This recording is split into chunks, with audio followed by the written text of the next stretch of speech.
What's going on, everyone, in the Speakers, Authors, and Coaches Network? I'm so excited to be here with the one, the only Gary Barnes. Gary, what is going on today? It's so exciting that, we're together and being able to touch and make a difference. And, for me, that's the mission, the method, the reason that I do everything in my life. That's incredible. Oh, no, I'm not muted. That's incredible. I'm so glad to hear that. And what we're talking about today is I think it's so cool that you have so much experience in this world, so much experience running live events. And you put on your first live event in 1977, the year that Star Wars came out. So tell us about that first event that you ever ran. The very first event, and I had been doing some very small ones, but this was going to be at the Orange Coast Hotel in Orange County. I had Dennis Whaley. Some of you probably remember Dennis. He actually is back on the circuit again. We had mainline people coming in 77, real dollars, I had invested, I thought, $25,000. In today's dollars, that's over $90,000. And what I say is, and my wife did not divorce me, but we did not even have one inquiry about the event. And we put out, you got to remember, back in 77, there was no such thing as the internet. And so we were doing snail mail, we were doing, individual, but no one even inquired. So it was a total bust. But if I hadn't done that one, I wouldn't be doing the ones that I do today. So that's really interesting. I think that often we look at speakers will look on putting on events today and they'll think it's so hard. It's so hard. Or they'll say it's oversaturated. It's hard this, it's hard that. But just talk a little bit more about the tools that we had. Well, you had. I wasn't around then. The tools that were there back then compared to now and what a different experience that is. Well, we take for granted what we have now because even doing a program like this would have been magical. It just, and we think it's normal and we get so accustomed to just opening up a computer and having a conversation with somebody on the other side of the planet. And in reality, now what I had back then was really the anything that I could not tactfully, but tactile to be able to touch a person. The snail mail, where we had no guarantee that it was being delivered or being read, it went into junk mail. And so it took a lot more effort to get the same number of people that we get into, the butts in the seats today. And to me, don't take for granted what we have. And yet what I see is sometimes people forget going out and actually doing things in person to showcase what you have. Because, okay, here's my biggest challenge in any event is how do we share the experience of a three-dimensional event on a two-dimensional plane? And so if you're only doing like emails or if you're sending out flyers or things like that, they're not going to get the full benefit of what it is that you're producing. And so we have to use all the tools that we have available now to be able to make an impact. Yeah, that's such a good thing. And we talk about the internet and all the tools that we have, but also you mentioned how important it is just to get out there and be there in person and connect with people. Talk about that and how important that can be. Well, we think about we're doing a program and we may be saying, well, it's on time management or business building or how to speak or whatever it may be as the topical. And in reality, they're coming to engage with you because those topics, they could go onto the internet and do a Google search for any one of those topics and pull up information. But the unique factor is the person that is actually delivering the information. Their experience, their ability to communicate and to dissect in a simple, usable way what it is that they're sharing so that that listener, that participant can go out and get a similar result that you have given as or been receiving as a presenter. Yeah. It's cool that you said that because I often say to my clients that we really only have three things that are unique to us. When people say that oh, my message is so unique, it's not. It isn't. Like everything that you're going to say has been said. It's been said in books for decades, maybe even centuries. It's been said by over the last 3 decades. It's been said by people after people after people. There's so much information out there, but all we have as presenters that is unique is our unique experiences. So, meaning our stories, the experiences that we've had, that telling something in a way where we're using our experience to put that lens through it. The second thing is our unique perspective. So, what's a perspective I have on the same topic? I'm not going to talk about, if I'm talking about goal setting, well, everything's been said under there, but I can have a different perspective. I can have a different lens through it. And then third is our unique voice, not the sound of our voice, but the way that we use words, the way that we speak, the way that we communicate. And that's really it. That's it. That's all we have that's unique. Well, I use the analogy of a gemstone where light comes into a gemstone, and the sparkle, the brightness of a gemstone is through the refraction of that light going into the stone and then bouncing out. And I see that for us, and it's exactly what you were just describing, is that it's our intake of that information, how did we use it, and then how can we reflect it to those that if it resonates with them, that they can duplicate those results. What I have said forever, all the things that I teach is right now is proprietary. It's similar topics, but it is proprietary. And what I let the audience know is that it's my way, not the way. So they can take pieces of what I have, integrate it with pieces from other individuals, and create something totally unique from their perspective as well. Mm. I think that's a really cool perspective. It's your way, it's not the way. And I think that when people, I think it's more simple to think about there is a way. I think it's more simple and people want that. Like when people learn something, they want to throw away everything that they've ever learned before because it's more simple in their mind to just say, okay, this is the way, that's what I'm doing now. But that's not really how things work. Well, and it's also, there is a belief out there, it's what I call what you think is ordinary, other people see as extraordinary. And we have Mm, a tendency to discount what is easy, simple. Maybe our personalities, we get bored. And, it really is the person that is opposite us, those are the people that we're really wanting to touch anyway, for them to have permission to engage, permission to embrace the uniqueness, as you're saying, about who they are, to attract an audience and benefit people that you and I may not resonate with. There's a plenty of room. That's the biggest thing. There's plenty of room out there. You were mentioning earlier that people sometimes don't do things because they say it's saturated. Everybody's doing it. That's not really true. And mm, it's and there's all kinds of different programs, but I know the systems that you and I work with, it's about serving, not selling. And when you do that, you're resonating with a lot more people, and the outcomes, the financial outcomes are organic. And when you do that, you're building long-term relationships.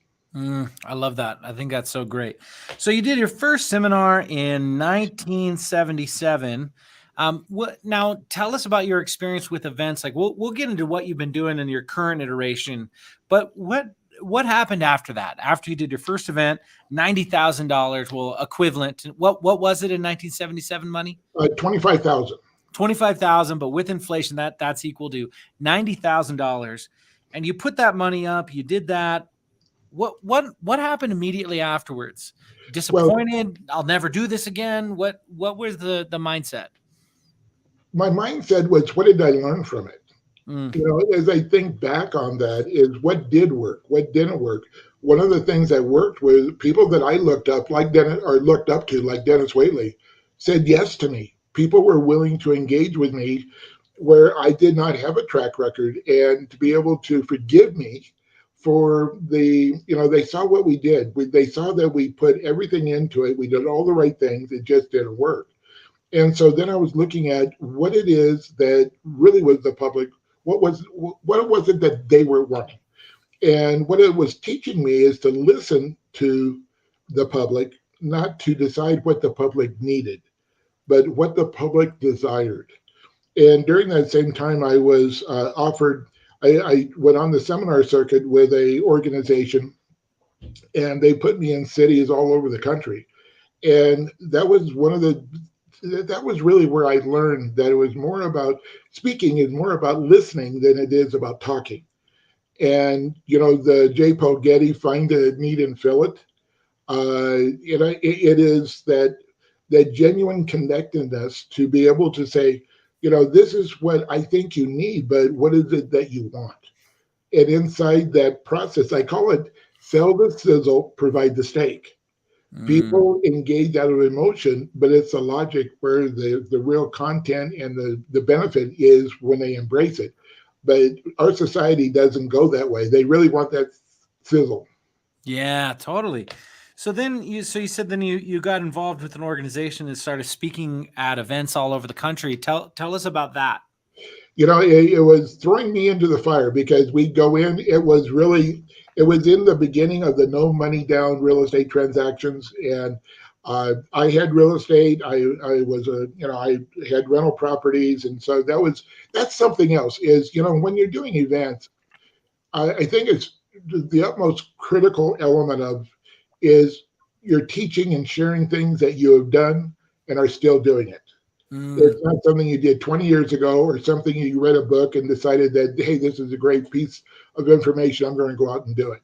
Is that you have to have that personal experience with the topic. But they would land me in a city. They would do the advertisement. It would be a 2-hour presentation with a Q&A afterwards. And it was really interesting to me because it was, again, going back to the listening, because I had to change not the content, but the delivery for every different audience, because every audience was different. And in my professional speaking career, that's what I've had to learn too, because there's times the thing that I thought I was going to do doesn't happen, or the audience is. Uh, I had one where they were in pain, and my general, as I started my presentation, I could see that it was not landing well, and so I got to adjust it. But that ability to switch on the fly and allowed me to not be. How should I put this? I wanted the information to be consistent every time I did it, but in the way that I did it, I had to conform so the room could assimilate it. Mm. I think that's such a cool thing. Now you said you got dropped in these cities. Did the events were they already promoted, or Yeah. did you? Okay, so the events were already promoted. Now you put all this money into an event. You weren't getting people there. What were they doing differently back in the 70s to get people to events that you weren't doing? Well, it was the hot button and doing that big promise of getting rich quick, basically. Mm. Because if you remember back in the 70s and 80s, there was no money down deals in real estate, and they would teach it. And this organization had a really good track record of teaching a process that did work. And it wouldn't work today because the market has changed. But back then, and people were really curious and interested in getting into the real estate market. Um, we have to remember that it was during a time of a start of super inflation, and so people were wanting to get on that bandwagon. And so they were just it was a free seminar, so people didn't have to pay, and they would it was at a hotel, and they would come in and go through it. It's somewhat what I now call the dog and pony show, to where you come in and do the Yeah. show and disseminate the information. You might be there 2 nights, and then you're gone. And you go on to the next city. And for that event, then what was the sales pitch at that? Well, if it's a free event, obviously it was a sales pitch event. And were you the one doing that, or Yes. was there other people in the team there too? No, they would always hire a support person in the area, somebody that they could just bring in as an assistant, and they would work the back table and do the actual processing of the sales. But they had a book, and this takes us back, cassette tapes.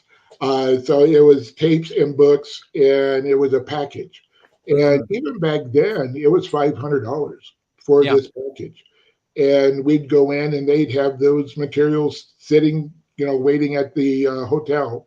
And so the ones that sold obviously went out the door, and anything that was left over we shipped back to the home office.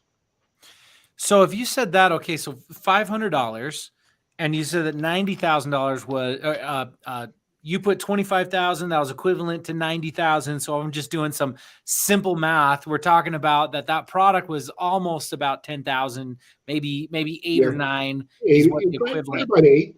Yeah, Yeah, which in all reality is not that different from events today, where correct. now they'd be a lot more than just some cassette tapes, because information is not valuable at the same level as implementation and those kind of. And I'm not saying it's not valuable, but like we were talking about before, all information is available on the internet, and at that time, just the idea of its information was so valuable. Today, there's needs to be a little more in those packages, and that's why you see, yes, there's the information, but they also have ways to help you implement and all those kinds of things. Oh, absolutely. To me, today it's about connection. Back then, that was revolutionary.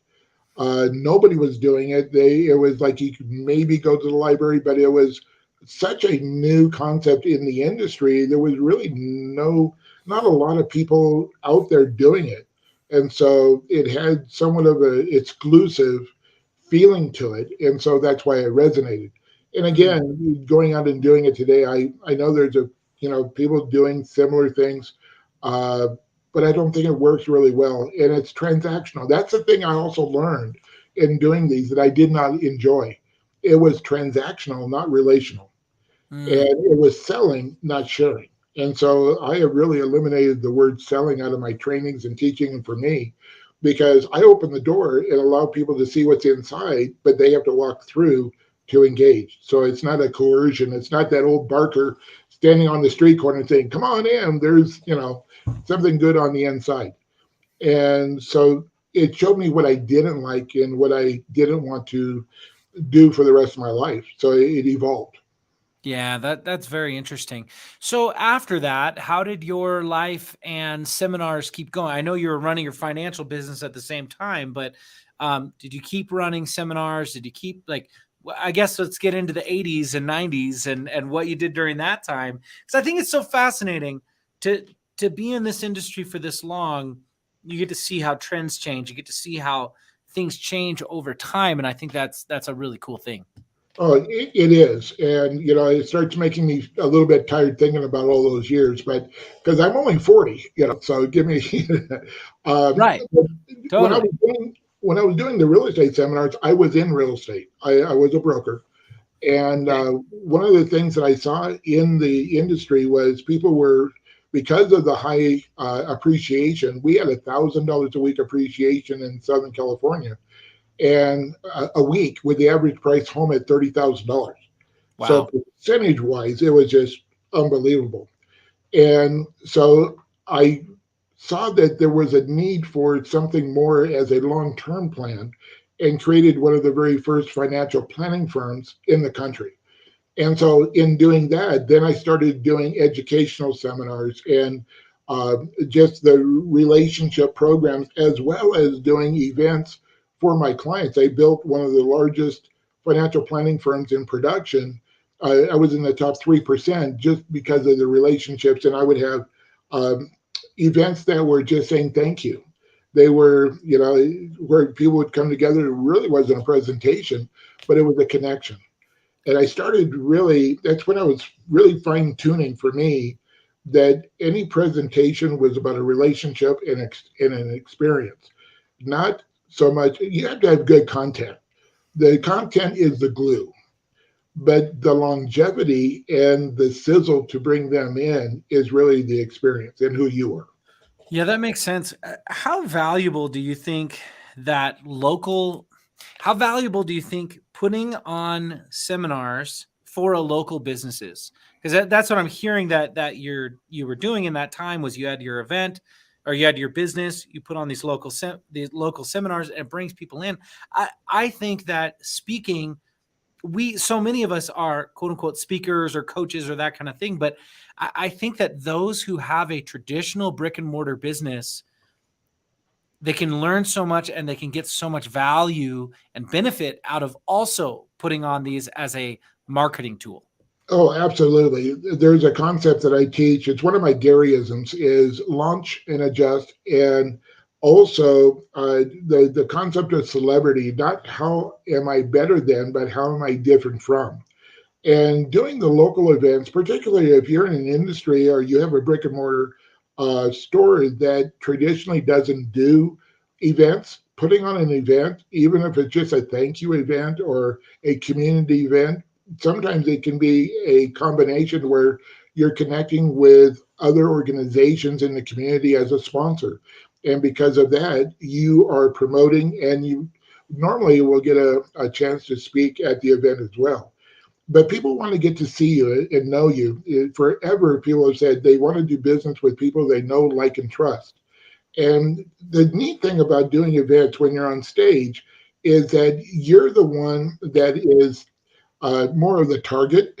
You're up there being exposed, and the people in the audience are in a safer place. They can hide, they're in a group.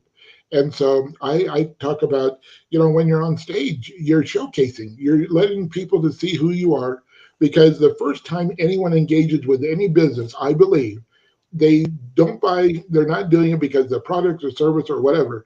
They're doing it because they bought your borrowed belief, the Mm. belief in what you're saying that is going to happen for them, because we've all heard the stories. Buy this, it's going to do that, it's going to solve this problem, whatever. But at that time, they don't have their personal experience to know that internal belief that it works for them. And so when we are there and they can see us, touch us, and say, okay, for some reason I want to trust you. That's where those initial connections can come from. So it's imperative in my mind. Yeah, I couldn't agree more. And Gabby just made a comment saying people want to do business with the ones they love and trust. So true. And I think that that's such an important thing to see, because it's not just about there's no like and trust. I think we're really at a different level of connection at this point in who people do business with. Well, what I say to people too is like, and I know you're the same way, Jake, is that I'm the same way on stage as I am off stage. And so if you like me off stage, pretty much you're going to probably like me on, and vice versa. And so it's not having these different personalities and personas. It's really about being you, being uniquely you. I always, people say, well, who are you? I'm the kid next door. If you start believing your resume and your introductions, you can kind of get in trouble at times. Yeah. And, but Hey, hold on real quick, Gary. I just got a notice from my computer saying your computer is going to die if you don't plug it in. So I'm going to leave you. and then he's going to be back. So I'll just take a shot here and say thank you guys for all of you. I cannot see who's here, but thank you for coming on and spending some time with us. I really believe time is our most valuable asset. And so I don't spend time anymore, I invest time. So I just wanted to say thank you for that and spending these moments here with Jake and I. I'm back. I am back. Crisis averted. Crisis averted. It's I was happened to the best of us. well, I got that notice and it was like, let's see, what percent am I at? It's at 7%. And I was like, Yep. oh, shoot. Earlier, my computer was overheating. And so then I unplugged it because sometimes that has to do with it. And then anyway, long story short, we're back and everything is great. So what I wanted to talk about next was what happened as you started getting into producing more business seminars rather than, you're doing seminars. If we go through the timeline at first with the company, or first trying to do your own seminars, then going on someone else's business with the real estate, then using these seminars to promote your own business. And then now, was there anything else in between in terms of live events, or now we get to the point around 2010 you started your business seminars that you're still running today? I understand Yeah. 41 of them you've done so far now. Yes. Well, the transition in that was uh, within the financial planning industry, there was some adjustments within the industry itself to where I didn't feel like I could really support my clients the way that I really wanted to. Uh, in fact, almost 20 years passed since I closed the business. I still have clients calling me, asking me to help them, and I have married clients. Not I perform the wedding for clients. Yes, Uh, yes. put it that way. My wife always wants me to say that way. Um, and I've been a pallbearer. I've been at hospital. So it was a very and I like what she was saying. It's about love. It really is. And so in that, people kept asking me, how did I build my businesses to such a high level so quickly? And I would do the proverbial, buy me a hamburger and I'll spill my guts. And I started running out of time. And so I transitioned. It's like many of us never figured that we'd be coaches or speakers or whatever. But I ran out of time and I started realizing I needed to do more of the one to many rather than just the one to one, which I still do both. But because of my internal desire to have a bigger impact, my sphere of influence and coaching clients and people that come to my events now is international. And much of that is like what we were talking about earlier, because of the technology of being able to reach and touch people, and then they see there's an opportunity to come in. But I realized that I needed to do that that stage, and you start out with a small event, and then it has its growth pattern. And in fact, I at the point that I was doing a day and a half program, one of my very strong supporters came to me afterwards because I'd always ask, "How did I do? How did it go?" And they said, "If you do it the same way, I'll never come back." And I go, "What the heck did I do?" And what was happening is I put so much in. There was like that squeeze ball that, Mm. in one program I talk about this and then there wasn't room for it at the next one and I put it back in. And so that's where they started to get multiple days. And again, this is where I go back to it's about listening to your audience, listening to the people that are resonating with your message and give it to them in the way that they can assimilate it. And when I went to that multiple day formula, everything exploded. That's awesome. And tell us a little more about that event. I understand you've been running essentially the same. I mean, I know it's a different event every time. Everything's a little bit different, but tell us the name of the event and what you've learned in doing this over and over again. Well, and again, there's an evolution to all things. If we're doing the same exact thing, many times we get stagnant. The original title of the event was "Maximize Your Business Now Live." And so it just didn't have, after I think it was, golly, like I had produced around 20, 25 events. And I started thinking about, okay, what could we rename to give it more energy, more explanation of really what it is. And so we came up with the name Breakthrough Business Mastery. Mm. And one of my friends is a seventh degree black or seventh degree Taekwondo champion. And so at the end of day one, he comes in and we actually do board breaks. So I incorporated a physical example of breaking through the barriers, but that concept, breakthrough business mastery, started.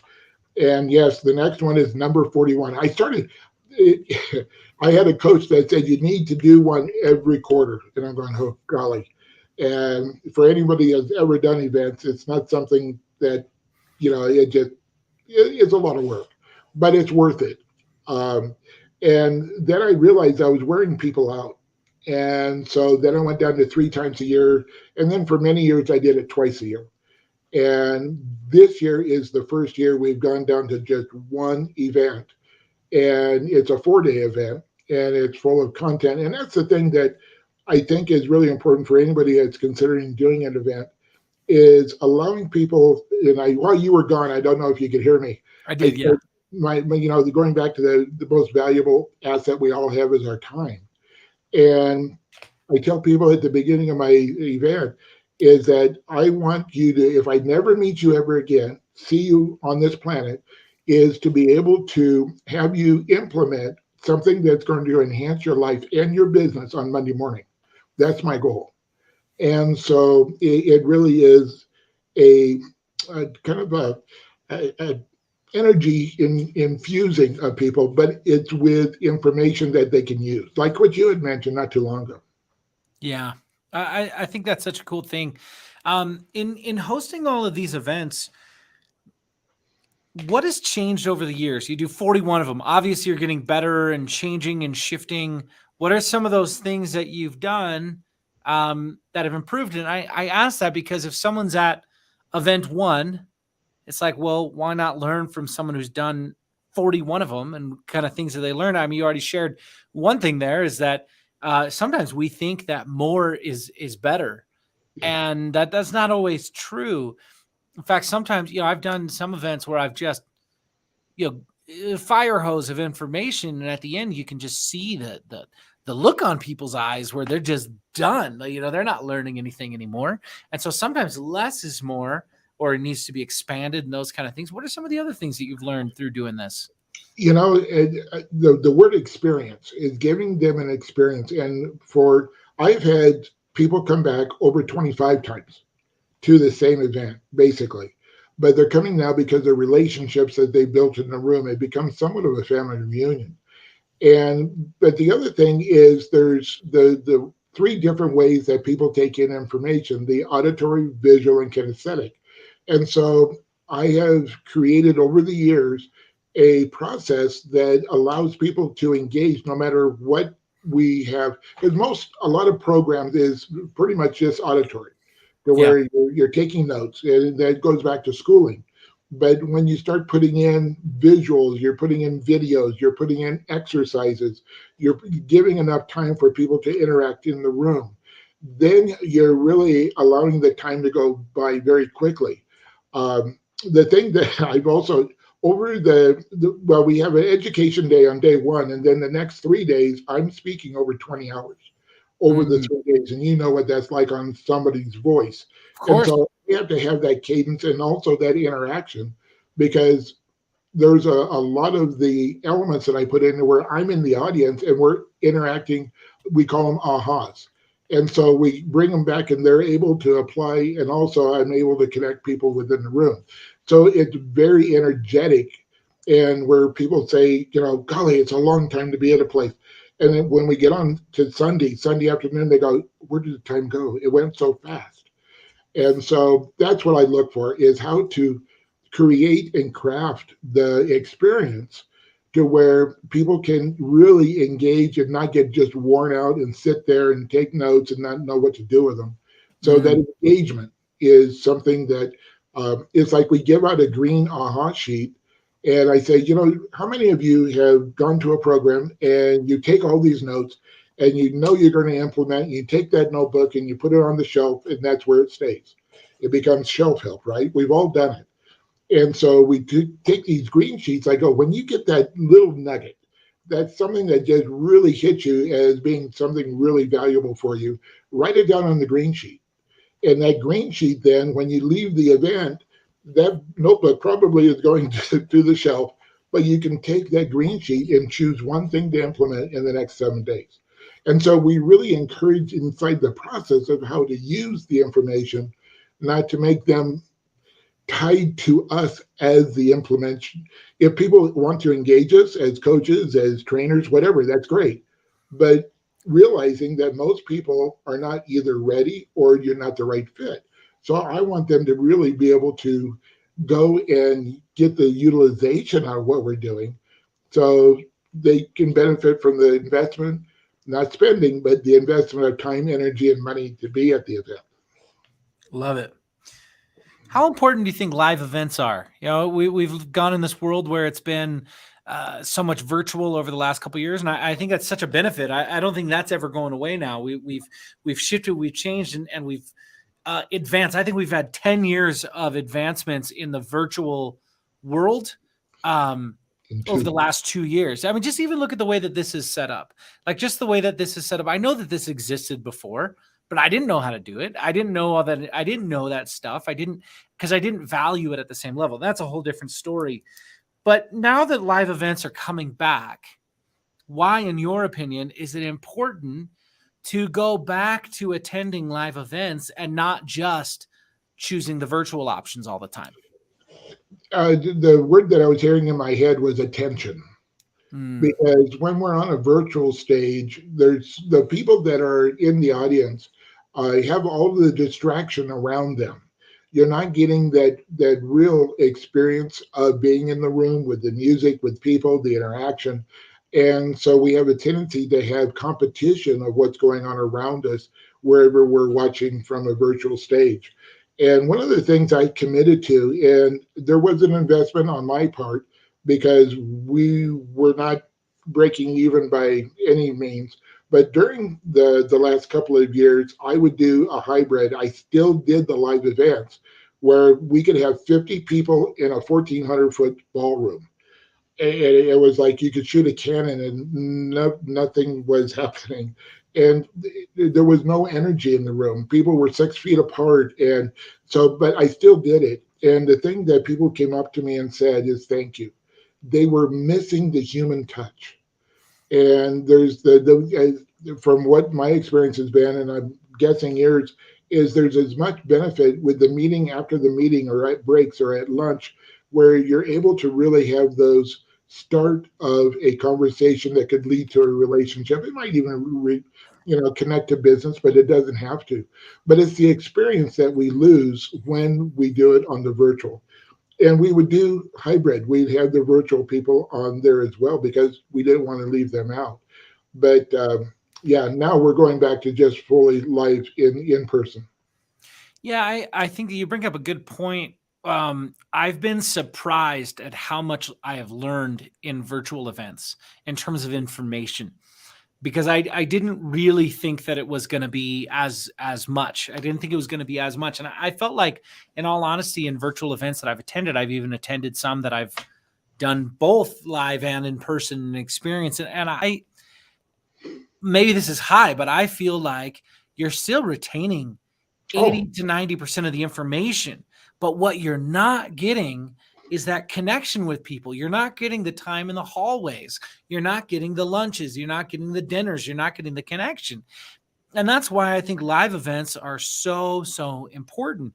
Like, I run a couple of masterminds and we do Zoom events, but those masterminds, we also do live in person events. We do live in person events, which enhances the Zoom, because the Zoom now you're like, oh, I know this person. But it's so much harder to build a real relationship with people when it's just this. When you go and get to hang out with people and get to see people when their guards let down, get to see people when they can just be joking around and having fun and those kind of things. I think that that's where real business is done. Business is not done in the meeting itself. Business is done in the lunch. It's done in the karaoke. It's done in the fun. It's done in the golf course. It's done in those kind of things where you can go and have fun. I think, where you had said it's not going to go away, it's really a hybrid today. Yeah. Uh, I never thought that traditionally, when I started my coaching practice, everything was in my office. And now 90% of my clients are online because of distance. Yeah. And, so it's about utilizing the tools we have, but using and not excluding the old tools of that one on one, being in line with it. How many times have we been in a line at an event, or we're just spectators, but we meet people in line that we're still connected with today? Yes. It just, to me, you can't take that away. It's Yeah. critical. Totally. And I think about some of my best friends today. I just met at events, just met them kind of randomly. They just that kind of thing. And talking about this is kind of off topic, but this shows how valuable the dinners are, the connections are, those kind of things. One thing I've started doing, and I'm going to continue doing, and even probably doing a lot more of, is when I'm going to a town for whatever reason, I'm starting to organize these little get-togethers, little dinner get-togethers, because what I'm realizing is sometimes I think that me as a business person, I get so much more out of having those networking events that just organically happen after the event than the actual event itself. And I thought, I wonder if I can just put on these dinners places. Yeah, and when I say put on dinners, I just mean contact people I know in a town and say, hey, come, you bring some cool people. Let's bring these cool people together. Can I have the effect and the impact that I would have from putting on this thing with putting in so much money just by doing the dinner aspect of it? And so far, it's pretty powerful what I've got from it. And I'm going to continue doing that. Doesn't mean I won't continue doing live events as well, but I just say that because the getting together in person is so valuable, and it's not the information, it's the connection that you're getting. Something that and this was not, it's just who I am and my own personality. But what I started hearing at my events from people is that I was reachable. And so at breaks, I don't disappear. At lunch, I'm with the people. I'll stay and go to dinner in the restaurant at the hotel. I'll do, if people are around, you're exhausted, but I'm there for them. I'm leaving everything on the table as far as energy, time, me at the event, and that's what I enjoy too. But they say you don't disappear. You're not that celebrity that goes out the back door and you only see them on stage and you have security around you. And I just never. That's not my personality. So if somebody is doing events like this, is exactly what you're saying. It's breaking bread. It's having those truly just off conversations without an agenda, just to get to know that human being. Yeah, totally. In fact, even when I'm at events, especially events that I'm running during the lunches, during the breaks, everyone wants to talk business. Everyone wants to talk business with me. And I often say, hey, let's during this lunch, let's just have fun right now. Let's just talk about life and let's talk about that. And then you have real connections with people, because sometimes just the business talk, you don't get to the real connection. And I think there's so much value in that.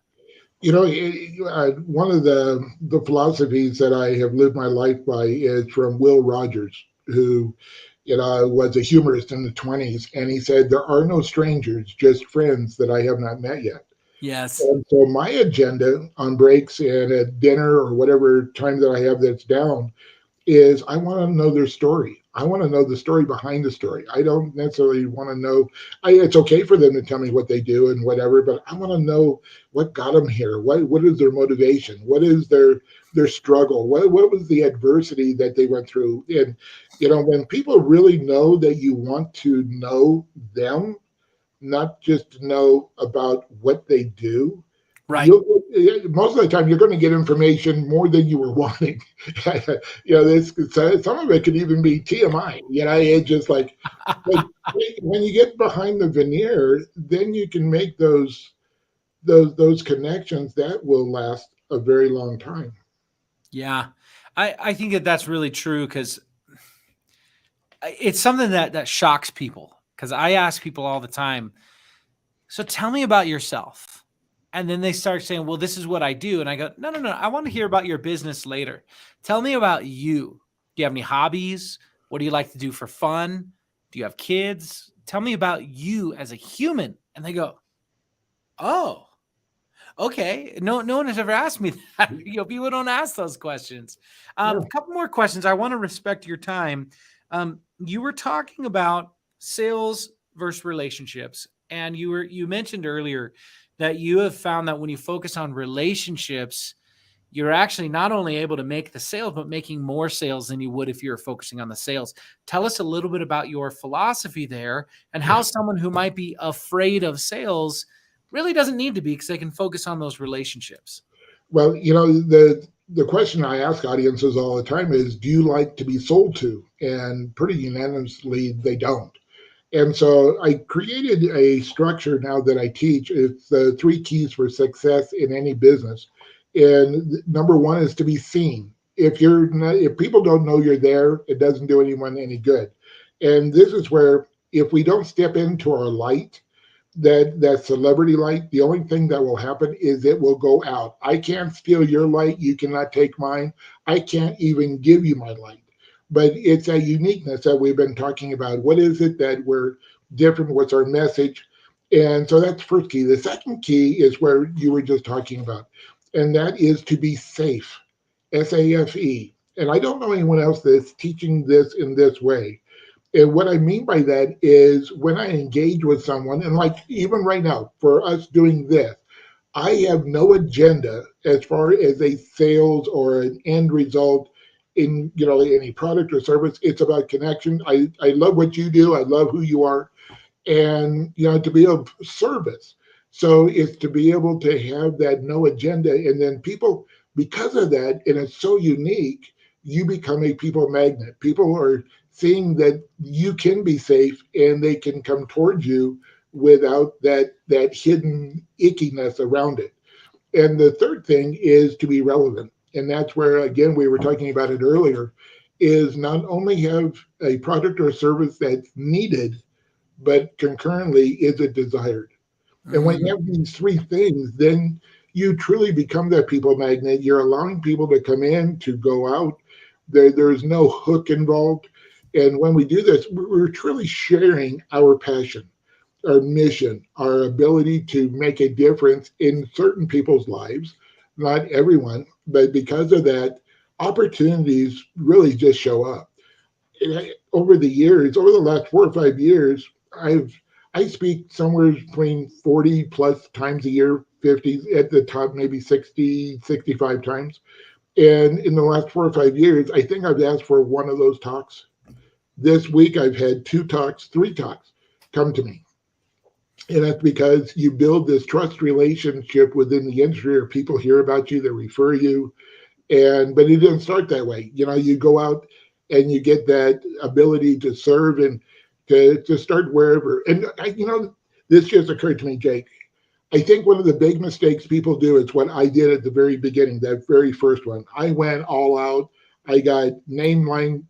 I didn't know what to do with hotels and whatever. My uh, TEDx franchisees are told to start small and then build. And so this guy goes out and rents the Budweiser Event Center with 20,000 seats. And so that's my TEDx. And this guy did not know what he was doing. It was just, there was all kinds of challenges. Totally. I can fill 20,000 seats Oh, yeah, in no 3 problem. months. Absolutely. It's just like, oh. But, the thing is, and we were also, you and I are both the ready, aim, or ready, fire, aim, ready. We Yeah. got to get into it. Uh, but starting with Kevin Roberts, I think, was the one that started saying this. You don't have to be good to get started, but you have to get started to become good. And we don't know what works by sitting there analyzing. We only know what works once we get involved and out there in the arena itself. Couldn't agree more. I couldn't agree more. Okay, so when is your next event? When is your next event?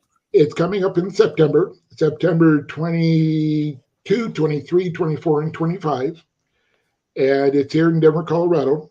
So the breakthroughbusinessmastery.com is the website for that. Okay. We keep the investment low, and my biggest challenge around the investment is people thinks that because it's so low, it's going to be a sales pitch fest, and it isn't. It's really content driven. And so, but I've never wanted the finances to be in the way of somebody to get the information they're needing to make their life and their business, what they want it to be. And what's the best way for them to find out more information so they can go? It's breakthroughbusinessmastery.com. Okay, breakthroughbusinessmastery.com. Fantastic. Okay, Gary, this was a pleasure. This was an honor. If you want to improve your business, go to that. Show up there in September. Breakthroughbusinessmastery.com. I think it sounds absolutely incredible. I don't think Leah's told you this or not, but I'm going to be making an appearance at your event coming Good. up in April in Arizona, which is going to be great. Let's see. Someone posted. Let's see when that pops up. Here we go. Here is the link to that. Thank you for Gabby for posting that. Wonderful. And Gary, just as a last parting words of wisdom, you have been in this game in one way, shape, or form, putting on live events, hosting live events, speaking at live events for 45 years now. What's the biggest thing that you've learned in those 45 years? Have a conversation, no matter what the size of the audience. It's Mm, really about that. The prayer that I pray before I speak, I did it this morning for this, is let me touch one. I've been on television, I've been radio, PBS, all the stuff, TEDx, and it doesn't matter to me if I'm in an audience of 10 or I'm on the stage at Red Rocks with 15, 20,000 people, is that somebody in the audience was in the audience and I was put in that position to communicate to that one person. And there's mm, times that we can, we sometimes will know where that is, but most of the time we won't.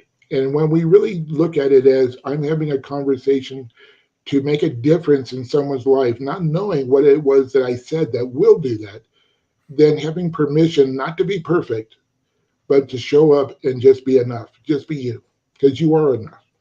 I like it. Did you see this comment from Roland Thompson? Read that. I didn't, I'm not seeing the chat. Oh, no, that's okay. But I popped this on the screen there. He said, I don't know if Oh, do you see it when I pop up the comments? oh yeah. Okay.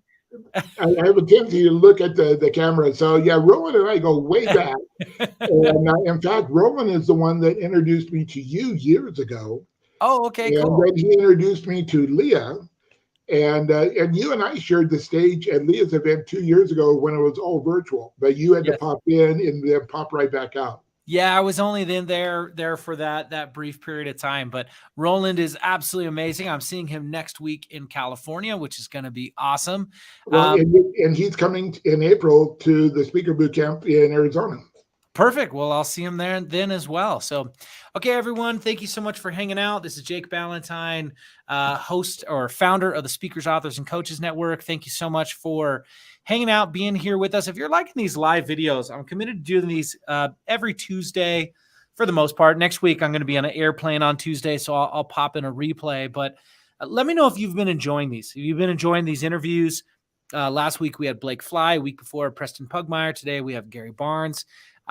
We've done some other training and those kind of things, but whether it's with a guest or whether it is with a live, whether it's with a guest or whether it's with content, the first one that I did, this was a couple weeks before, but I did an interview on here with Julie May, and I had so much fun with it, and I had so much just good feedback from it. I just said, well, this is so fun. I want to start doing this on a regular basis. So if you've been enjoying these, let me know in the comments and let me know so that I know that I'm doing something worthwhile and that you want these to keep coming. So Gary, thank you so much for hanging out with us, and I will see you later. Bye.